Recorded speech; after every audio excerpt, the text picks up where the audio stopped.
L-carnitine, I'm going to go through my experience with this. Now there's two versions, there's the injectable version and then there's the oral version. I'm going to be talking specifically about the injectable version. The oral version, I don't think it's very good. I don't think it's very effective. I think you're probably wasting your money if you're taking that.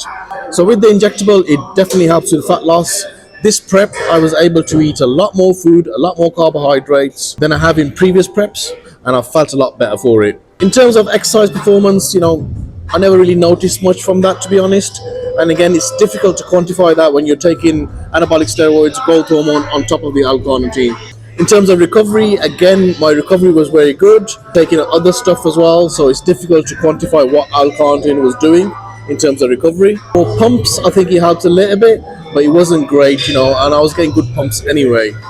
Endurance, again, I didn't really notice much difference when I was taking L-carnitine and when I was not taking L-carnitine. But for fat loss, definitely a very useful tool. And I know this because in previous preps, I wasn't taking L-carnitine and I had to really cut my carbohydrates down to get to the low body fat levels.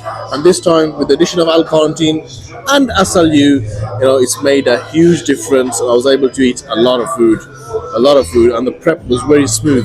Now, I think it's also a very useful tool for females to use, both in off-season and in the cutting phase before prep, etc., because it virtually has zero side effects. There's no virilization side effects for females. Even for males, there's, apart from the pain of the injection, which is a bit annoying, there isn't really any side effects that I suffered from L-carnitine. So having said that, because it's annoying jabbing yourself every day, I probably would just use L-carnitine in a prep setting and probably would not use it in an off-season.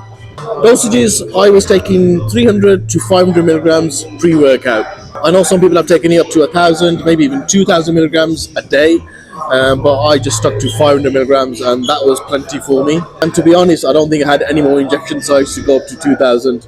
500 milligram was 1 mil, and 2,000 is going to be 4 mils, and 4 mils every day on top of the anabolics, on top of the growth hormone, becomes a lot of jabs. So 500 milligrams for me, pre-workout, 30 minutes before I get to the gym, worked very nicely.